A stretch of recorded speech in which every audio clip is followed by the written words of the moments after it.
Hi, my name is William Neidecker-Gonzales, and I'm doing a project on autonomous navigation and control, evaluating methods to simultaneous localization and mapping, or SLAM.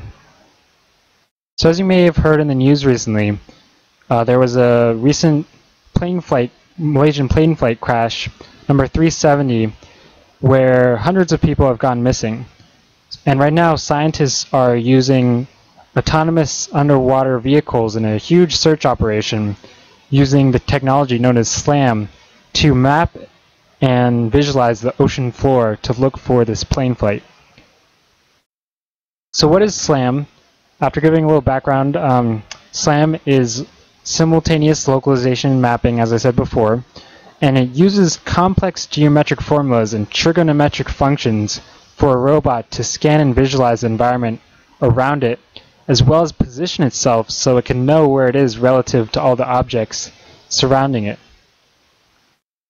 So some approaches to SLAM that are being used today are sensor integration, where a robot will have not only just a camera to scan, but an infrared sensor, ultrasonic sensor, etc., and uses hierarchical methods to help the robot scan the environment using probability theory.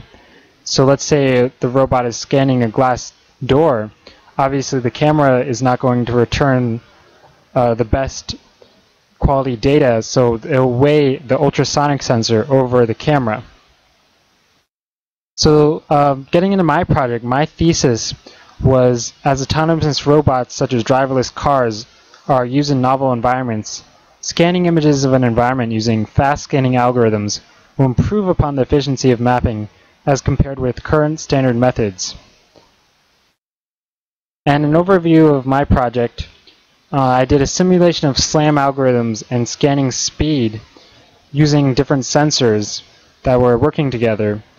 And I would evaluate these maps using Mahalanobis distance equation, which is shown below.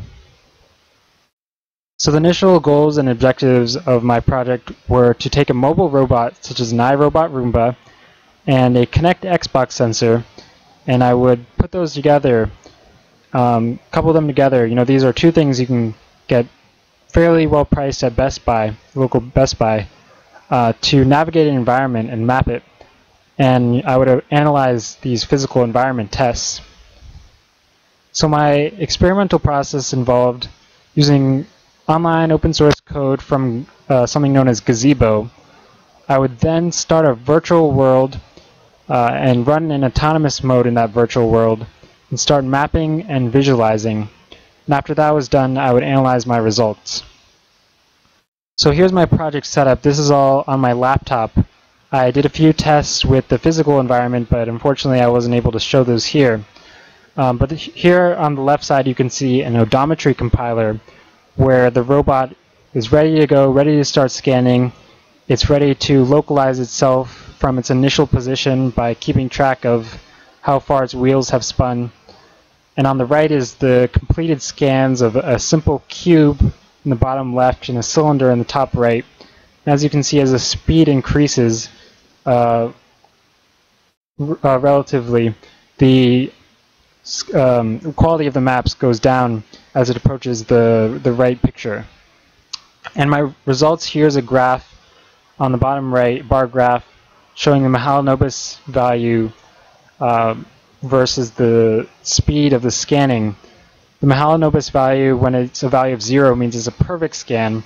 So my very low speed scan almost returned a value of 0. It was about 0.1. I was very surprised how well that went.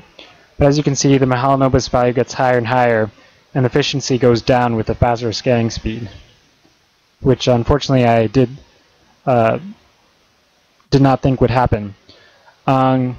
So significance of my project, it's a very cheap alternative to very complex technology being used today. The Google car actually, which self-navigates itself, uses a technology known as LiDAR, which is hundreds of thousands of dollars.